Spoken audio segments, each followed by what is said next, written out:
Hi, everybody. So, we are so lucky to have Marc Hayford with us today. He is a best selling author and inspirational speaker. He has written one of my favorite books, Light Up the Darkness, and he is going to teach us how to do just that today. So, thank you so much, Marc, for joining us. Thank you for having me. We're doing this in this format because we were having lots of resistance with technology and all kinds of stuff. I just shared with you literally all the power went out, and I'm at my home studio and all the power went out in my house right before we did this. So I believe we're about to drop something powerful. Let's get on purpose. We're ready to do this. There's going to be somebody that needs to hear something that we're going to talk about, and I'm ready. I love it. Well, and this is what I love about your book. And so I want to take a minute because it's April 2021 right now. And I always think that before we start with like the motivation and the cure, we got to talk a little bit and offer empathy for people who are struggling. Because look, 2020 was a year nobody asked for, nobody planned for. It was tough for a lot of people. Many of you lost jobs. Many of you had to stay home to parent and care for children because daycare's closed. Like, there's been a number of reasons where it would make sense why you're feeling down and stuck, right? And so in my practice, we talk about the medical ways and the nutrition based ways to help with that, but there's no substitute for these healthy mindset, mental health practices. And you need inspiration every day to get through hard times. And Marc is the best source of it, who I ever have met. So, Marc, will you talk to us a little bit about what you see truly helping people right now in tough times? Oh, communication, big time. Like we need to, they told us to socially distance, but we didn't. We physically distanced. I feel like socially we've gotten closer and there's ways to do that. And if you're someone that's listening right now that's alone, there's absolute, because I've had one-on-one, talks, coaching with people that are alone.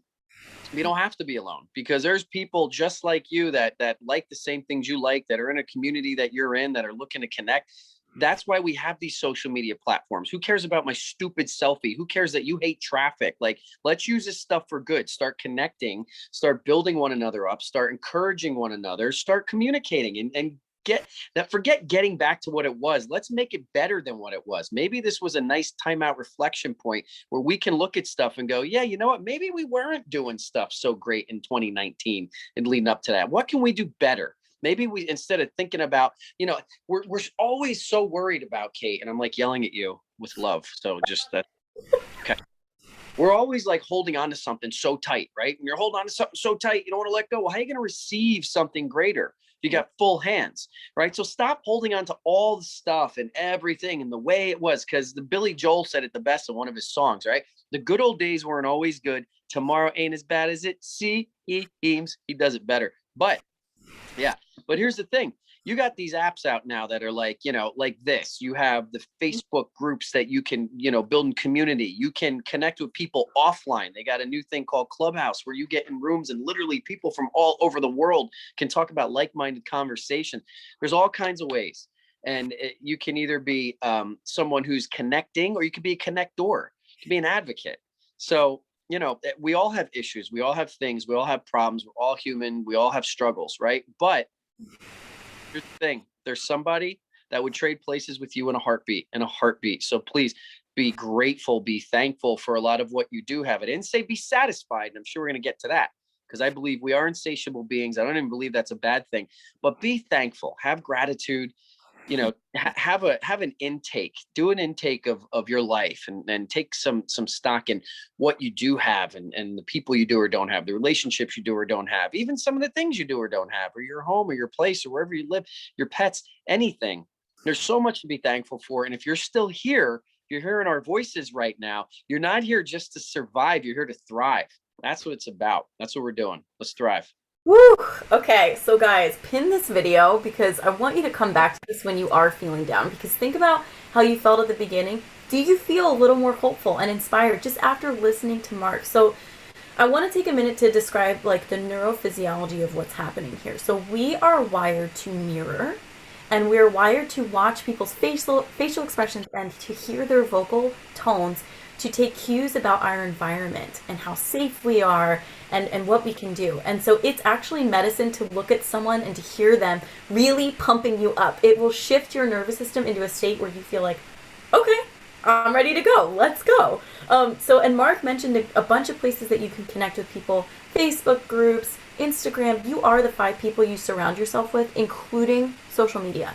So choose wisely. Choose things that are going to uplift you.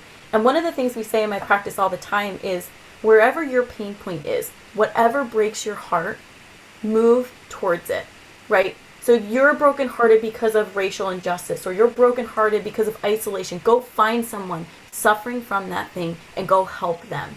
Go help somebody who has it worse than you. There is no better medicine. If you need to know how to get involved in the community, both Mark and I are very connected in the local community in Chester County. Reach out and we will connect you. We're happy to do it. And this is why I feature nonprofits all the time on my social media, because it really is medicine to help others. So Mark, you have a whole chapter in here about gratitude. Let me ask, why? I believe gratitude is the foundation of any success. You have to be grateful for what you have. If you're not grateful for what you have, how can you receive more? How can you do better? If you're not thankful for all those battle scars that you've had, like from your past, and all the pain or all the success or whatever it is, you didn't wind up here by accident. You're a journey, and you're still on a journey. And while you got breath in your lungs, will forever be on a journey. I remember our pastor, we were doing some live streaming church, and our pastor was talking about how, and I'm a man of faith, and everybody has different faith. So if you don't believe what I believe, guess what? We can still be friends, bro, if you're listening. Okay. So don't tune off because you're Muslim or atheist or whatever. It doesn't matter. Everybody believes what they believe. I'm a man of faith. I believe in God. I'm a follower of Christ. That's my belief. And my pastor was talking about how, you go through these different stages of life. When you're a little kid, you want to be a bigger kid. When you're a bigger kid, you want to be a teenager. When you're a teenager, you want to be a grown up. When you're a grown up, you're like, wait a minute, maybe it was better being a teenager. Then you have kids, and then wow, you got teenagers, and then your kid, you're in, holy crap, I'm an empty nester, and then you're retired. And it's almost like you're never prepared for that next step in life. And it's almost as if God wants you constantly checking in. Right? It's almost like we're designed on this path for that. And here's the thing. Gratitude goes so far. Again, I want to go back to not being satisfied, but for being grateful for the things that you have, because you have a lot. If you're hearing this, you live like a king, a queen, a prince, a princess. We were doing a live room earlier today, and one lady came on and was sharing about how when she took her trip to India, and a lady walks up to her car with her naked baby, just asking for anything. And we sit here and complain. You got Netflix. You know what I'm saying? Like, we got Wi-Fi right now. Like, we all have stuff, and praise God that you and I don't know what anybody else's stuff is. But you got to be grateful for what you've been given, for what you have, for the vision that you have every morning, right? There's 2 gifts, your eyes, you open them up every morning. Easier said than done. We get in our own heads, but I think a great practice, and Dr. Kate, I'm sure that gratitude journals are a thing with you, huge with me, just as a reminder to these are the things that I'm grateful for. Once you start peeling back those layers, and it goes beyond my house, my family, and a lot of the obvious things, there's a lot of other things and little just pieces and particles to our lives where it's like, oh yeah, oh wow, oh okay. And then when you go back and read that and reflect, that could be a game changer. Big on gratitude. I love that. So guys, definitely gratitude practice. It's free. It takes a pen and a paper, or just think about it, or write it on your phone. Just 3 things a day that you're grateful for. But for those of you who are truly depressed, right, you've got what's called anhedonia or dysthymia, and you're like, I know I should be grateful, but I don't feel it, or I can't think of it. Here's an exercise you can try. So when you're in that hole and you kind of just feel like this dark cloud, right? And you're like, I just feel I'm struggling. I can't even think of anything I'm grateful for right now. Instead, you can switch and think, who has it worse? How could this be worse? And oftentimes that will lead you to gratitude, right? Because you'll start to think, well, I could just not have a roof over my head and it's raining right now. I could have an illness that's terminal, or I could have no friends, or maybe my church would have to close and I wouldn't see my friends at church. So that perspective shift is medicine. Because mental health disorders, right, our brain is the organ of behavior. So our brain and our body is where these live. But part of switching this mental health frame of mind is shifting your perspective. So either zooming in or zooming out. And oftentimes, all you have to do is take a couple steps back and look at the rest of the world, and your gratitude and joy will just pop up because you'll realize you've got it really good. I wanted to talk to you about this other point, Marc, in your book. Get moving, right? So rant number 6. So why did you include that? What do you mean by that? Talk to us a little bit about that. Movement is crucial for your mental wellness. You know, we are not living the way we are designed. We're just not. You know, think about it. Now you could do the kid or you could do the grown up, okay? And let's go pre-pandemic, all right? And you could use school, depending what age you're in, or if you're a grown up and you got a job, we can go there, okay? Pre-pandemic, what do? You're sleeping your 6 to 7 to 8 hours a day. You wake up, you go down, and you sit down, and you're eating breakfast, and you get up and you get yourself together, and then you go on your bus or in your car or in your truck, and you drive, and you're sitting down till you get to wherever you got to go. And then for a lot of people, for their work for the day, they sit down until they get their break. And what do? They get their break to go eat and sit. First of all, you probably don't even need to eat half as much of what you're eating because you don't need to fuel up because you're not moving. But that's a whole nother story, Dr. Kate.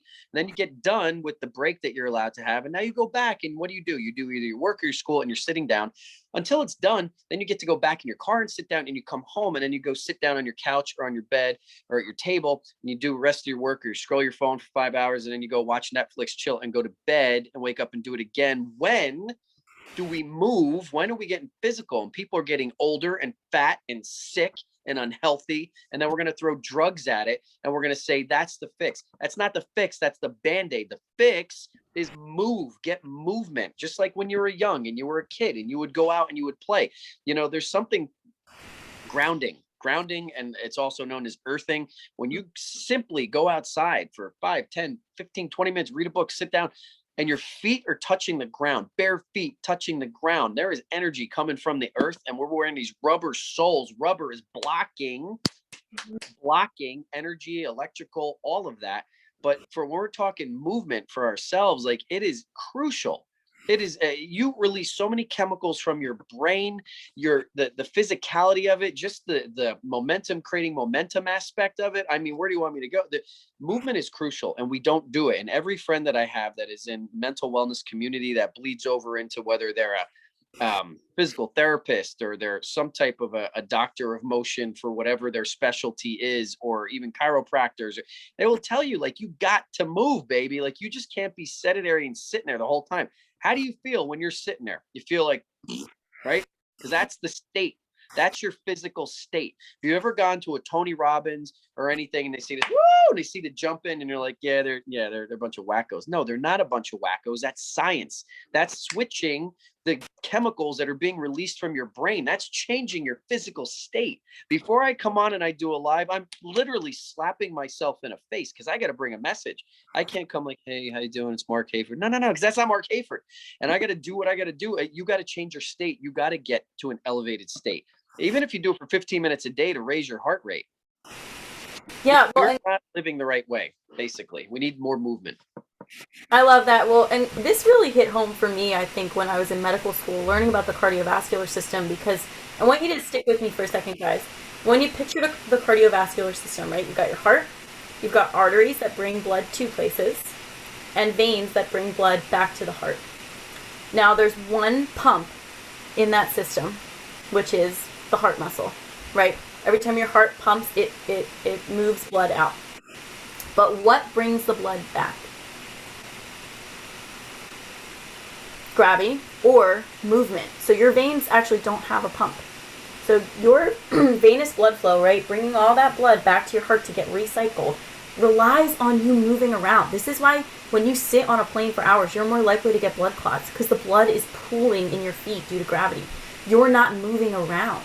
You're stationary. So that blood is just sitting. If you're somebody who sits all the time and your hands are cold and your feet are cold, you're not getting enough blood flow. The same thing is happening in your brain, right? Your brain is one of the farthest points from your heart. And your blood has to fight against gravity to get up here. And the reason that this matters is that blood delivers every nutrient, all the oxygen to your tissues that they need to work. If your brain does not have oxygen, if it doesn't have nutrients, you are going to feel sad, cranky, tired, brain fog. There's no way you can perform at your best. So yeah, it is science, right? This is why you need to get moving. And one of the things you talk about in this rant, I love that you call them rants, is that movement creates momentum, right? So like you're laying in your bed, you're sitting here just feeling like, oh, I don't want to get out of bed, I don't want to start the day. There is something that happens when you just get up and get moving. All of a sudden, it's easier to take that next step. So I know you're a football coach. You've got teenagers. So talk to us a little bit about momentum. Momentum is the big mo. It's hard to stop when it gets rolling. You don't know what it's like to see, well, I don't want to say you, but I mean, like in general, I'm speaking, or maybe you, I don't know, when you 60 teenage boys come walking out of a locker room. And again, we're in a little different times right now, but you see the funk and the junk and the nests and the hormones. And I'm talking that 12 to 15-year-old danger zone, lots of stuff going on in here. Right. And they come out and they're in their own heads or whatever. Wow. What a 2-hour cycle of running and bumping and thugging and bugging and tackling and doing drills and cardio and some physicality. What a world of difference it does. It's such a liberating, empowering thing where I could see the shift in energy. Even though they're more physically tired at the end of practice, they're elevated in a mental psyche state. They're in a bed, they're physically tired and dripping and gross and smelly, maybe like barnyard because they're, teenagers, right? Yeah, gross. But I'm telling you, it is a different energy. They feel better. They are better. And then they go off with the rest of their night and they're able to get settled in. And then they're tired out too and they sleep well because they just, put themselves through some activity. So many people talk about, insomnia, I can't sleep well. Well, first of all, I'd like to suggest maybe the diet, and we can talk about magnesium, we can talk about melatonin, we can talk about all that. But how about we talk about, are you getting any exercise in during the day? Are you doing anything that's actually requiring you to store up that in that sleep bank account that you have? So when it's time to actually turn it down, that you actually are tired enough to sleep. If you don't do anything, why are you going to be tired to go to sleep? So, I mean, there's a lot of components to this, but yeah, movement is crucial and it does so much well for the body, mind, soul, all about it. So one of the things we talk about in my practice is just having too many wiggles. So we all know with little kids, like they need to get their wiggles out, right? You need them to run outside a couple hours a day, but we never stop needing that. Our symptoms just change. So for little kids, their behavior will get bad, right? They'll throw a tantrum, they get cranky. Adults can keep it together a little bit because we have a more evolved frontal lobe that makes us check our behavior. But our wiggles come out with us feeling like we're thinking on a loop, right? We're angry, we can't let things go. We're cycling through what's called this limbic loop. Or we're anxious, or we're angry, or we're sad. And that's just the wiggles having gone somewhere else, right? And you need to get them out. So that's what we talk about in my practice a lot. The wiggles. Yeah, get your wiggles out. Makes sense though. I mean, it definitely, you see it. And that's a whole nother thing, which I'm sure we're not going to dovetail into, but the way like a lot of our kids are being taught today, it's not, it's trying to conform them to something that they're not meant to be doing. Right. Right. I feel that. Well, it reminds me, you have this quote in your book that I love from Thomas Edison that says, opportunity is missed by most people because it is dressed like overalls and looks like work. Yeah. We have this microwave mentality. We want it now. We want it yesterday. I want the success now. Oh, I tried that. I'm not good at it. Here's the thing. I play golf and I play not a lot of golf. I play some golf with my wife who really enjoys playing golf and she's good at golf. Dr. Kate, I will tell you and all of your fans and all of your patients here, subscribers, that I suck at golf. I'm bad at golf. But here's the thing. Here's the thing. I enjoy it. I enjoy spending time with my wife. I like going out there and getting some physicality in it, walking and seeing some of the most beautiful places wherever you're doing it, right? In the nature and the quiet. But here's the thing. I'm not good at it because I've only been playing a couple years. I'm self-taught. I haven't taken a lesson. I don't spend a whole lot of time doing it. So who am I to get upset with the results I'm getting from the work that I didn't put in? Right. Right. If I did all these lessons and I'm playing 3 times a week and I'm still not good, now maybe I have the right to go, well, what am I doing wrong? How can I fix this? But too many times in our society, we just want it. And we're going to, and a lot of this is predicated upon how we see everybody's living in a filter these days. And we're comparing our back office with everybody's front stage. We need to stop that comparing game. It's damaging. I just talked about that on my podcast where it's, you can't compare yourself. Everybody's got a different journey. This thing's a marathon. It's not a sprint. And too many people want the microwave mentality. They want the win yesterday, instead of crockpot and that success. We see any name that's a household name. We see them and they're like, oh, wow, they blew up, or wow, they got lucky. Or no, they didn't get lucky.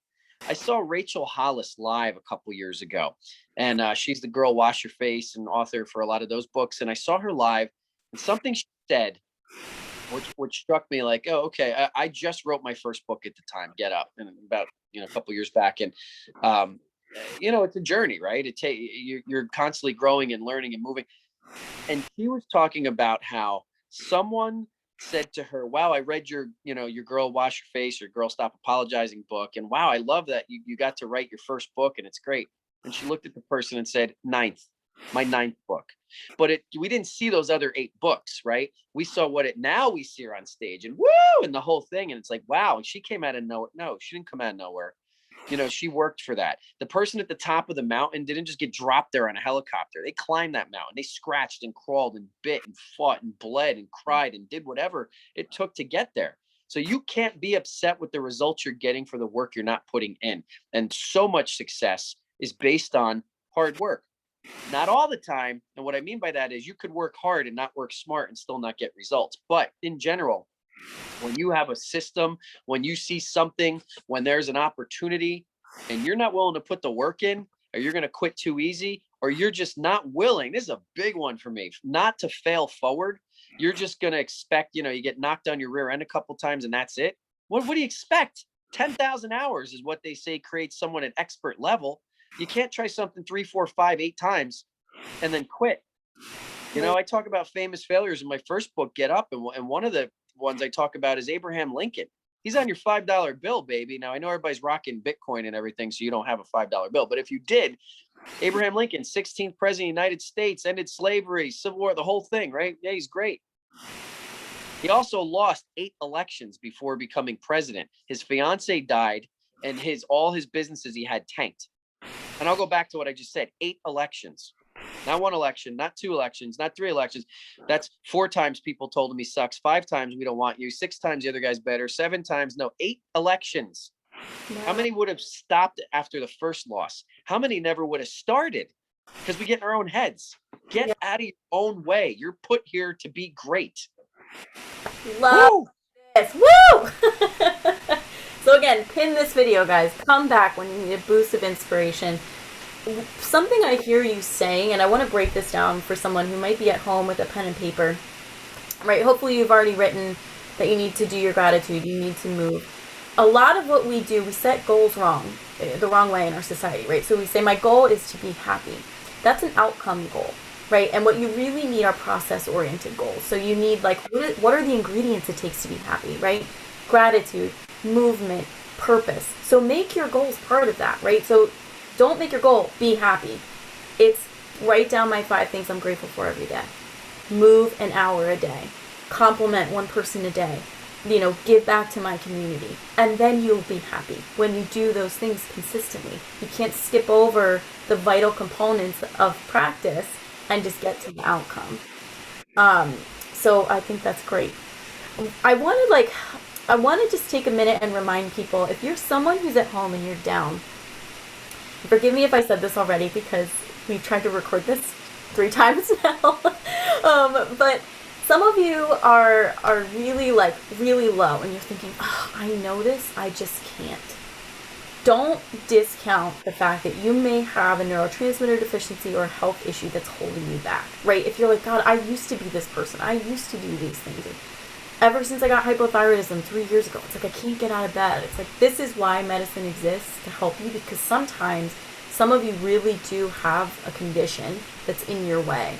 And you need to take care of that first, and then the rest of your life's going to feel easier. So don't just hear from us like you need to work harder if you already feel like you're banging your head against the wall, working as hard as you can. That's a sign that something's wrong. but we're really talking to the people right now today who need a mindset shift, and I hope that you're getting it. So Marc, what else, like what's one more thing you feel like is pivotal for moving from this mindset of sadness or defeat and into a mindset of happiness and joy and success? Vision. You have to have vision. If you can't see it, you can't be it. So I want to encourage you to dream again. You know, when we were kids, we used to have these dreams and these big lofty goals and these things. I was going to be this and I was going to do that, whatever. You know what I was going to be? I was going to be the world champion professional wrestler. I was going to be WWE. And I wrote this I drew this picture in first grade. And I was around with my golden locks of blonde hair and my strapping, six-pack abs, male pattern baldness, dad bod. Okay, whatever. And I had the belt around, and I was covered in this crimson mask of blood, and the little bald referee was holding my arm up in victory, and all the bad guys were like just destroyed around me, right? I saw that in first grade. Well, you know what happened? I grew up and it came true. I created a vision board by accident. I didn't become the long blonde flowing hair. I had brown feathered hair, just like Bon Jovi. I had the abs, but things happen. I became the little bald referee guy holding up I was a WWE ref for a short time.